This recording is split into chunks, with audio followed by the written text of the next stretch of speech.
Nagtrabaho bilang service crew sa restaurant ang 19 years old na tawagin nating Vince. Pero dahil anya sa pinagsama-samang pressure at dami ng trabaho, Hindi na po ako nagpapakitang gilas po ganun, something like that na hindi na po ako na-motivate. matapos ang 10 buwan, nag-resign siya.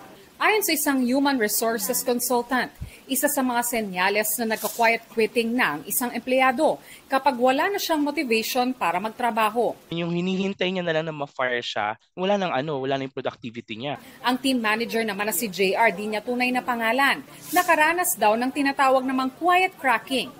Nilayo ko yung sarili ko sa mga tao, kumbaga nagtrabaho ako ng sarili ko lang. Ayon sa HR consultant, ang empleyadong nagka-quiet cracking, ginagawa pa rin naman ang kanyang trabaho pero Parang ginagawa niya na lang kung ano yung pinapagawa sa kanya. Naka-autopilot. ilan sa mga posibleng dahilan ng pagka-quiet quitting o quiet cracking ay problema sa pamilya, kawalan ng structured career path, conflict sa kapwa empleyado o superior at di naaayong sweldo. Payo niya sa employers. Regular check-ins. Yung hindi lang kamusta ka, yung mas mararamdaman ng tao na belong siya na, kamusta yung family mo? Mararamdaman niya na hindi siya takot mag-share. Gumawa ng mga wellness programs katuwang ang mga mental health professionals. Malaki naman daw ang benepisyo sa kumpanya kapag napangalagaan ang mental health ng mga empleyado. Less yung drama sa workplace, less yung drama, mas productive yung company, na-achieve yung goals. Payo naman ng isang psychiatrist kung nagka-quiet quitting o cracking na sa trabaho. Una, hanapin ang ugat ng dissatisfaction.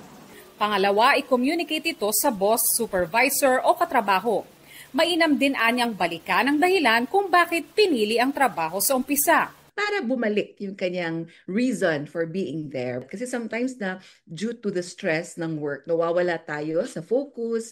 Pero kung nakakaranas na ng panic attack, distress, depression at anxiety, huwag mag-atubiling humingi ng tulong.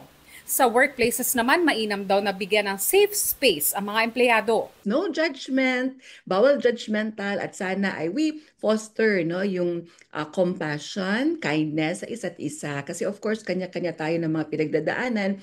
Tiyakin din daw na makapagpahinga, mag-relax at gawin ang mga aktibidad na makakapagpasaya sa iyo after work hours para ma-recharge. Von Aquino nagbabalita para sa GMA Integrated News. Huwag magpahuli sa mga balitang dapat niyong malaman. Mag-subscribe na sa GMA Integrated News sa YouTube.